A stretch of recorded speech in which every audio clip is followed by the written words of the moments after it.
Chapter 4. Jonas rode at a leisurely pace, glancing at the bike ports beside the buildings to see if he could spot Asher's. He didn't often do his volunteer hours with his friend, because Asher frequently fooled around and made serious work a little difficult.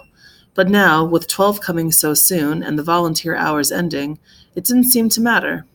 The freedom to choose where to spend those hours had always seemed a wonderful luxury to Jonas. Other hours of the day were so carefully regulated. He remembered when he had become an 8, as Lily would do shortly, and had been faced with that freedom of choice.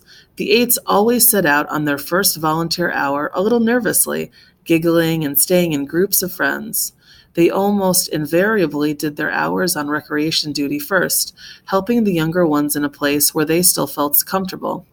But with guidance, as they developed self-confidence and maturity, they moved on to other jobs, gravitating towards those that would suit their own interests and skills. A male 11 named Benjamin had done his entire nearly 4 years in the rehabilitation center, working with citizens who had been injured. It was rumored that he was as skilled now as the rehabilitation directors themselves, and that he had even developed some machines and methods to hasten rehabilitation. There was no doubt that Benjamin would receive his assignment to that field and would probably be permitted to bypass most of the training. Jonas was impressed by the things Benjamin had achieved. He knew him, of course, since they had always been groupmates, but they had never talked about the boy's accomplishments because such a conversation would have been awkward for Benjamin. There was never any comfortable way to mention or discuss one's successes without breaking the rule against bragging, even if one didn't mean to. It was a minor rule, rather like rudeness, punishable only by gentle chastisement. But still, better to steer clear of an occasion governed by a rule which would be so easy to break. The area of dwellings behind him, Jonas rode past the community structures, hoping to spot Asher's bicycle parked beside one of the small factories or office buildings. He passed the child care center where Lily stayed after school and the play area surrounding it. He rode through the Central Plaza and the large auditorium where public meetings were held. Jonas slowed and looked at the name tags on the bicycles lined up outside the nurturing center. Then he checked those outside food distribution. It was always fun to help with the deliveries, and he hoped he would find his friend there so they could go together on the daily rounds, carrying the cartons of supplies into the dwellings of the community. But he finally found Asher's bicycle, leaning, as usual, instead of upright in its port, as it should have been, at the house of the old. There was only one other child's bicycle there, that of a female 11 named Fiona. Jonas liked Fiona. She was a good student, quiet and polite, but she had a sense of fun as well, and it didn't surprise him that she was working with Asher today. He parked his bicycle neatly in the port beside theirs and entered the building. "Hello, Jonas," the attendant at the front desk said. She handed him the sign-up sheet and stamped her own official seal beside his signature. All of his volunteer hours would be carefully tabulated at the Hall of Open Records. Once, long ago, it was whispered among the children an 11 had arrived at the ceremony of 12 only to hear a public announcement that he had not completed the required number of volunteer hours and would not, therefore, be given his assignment. He had been permitted an additional month in which to complete the hours and then given his assignment privately, with no applause, no celebration. A disgrace that had clouded his entire future. "It's good to have some volunteers here today," the attendant told him. "We celebrated a release this morning, and that always throws the schedule off a little, so things get backed up." She looked at a printed sheet. "Let's see. Asher and Fiona are helping in the bathing room. Why don't you join them there? You know where it is, don't you?" Jonas nodded, thanked her, and walked down the long hallway. He glanced into the rooms on either side. The old were sitting quietly, some visiting and talking with one another, others doing handwork and simple crafts. A few were asleep. Each room was comfortably furnished, the floors covered with thick carpeting.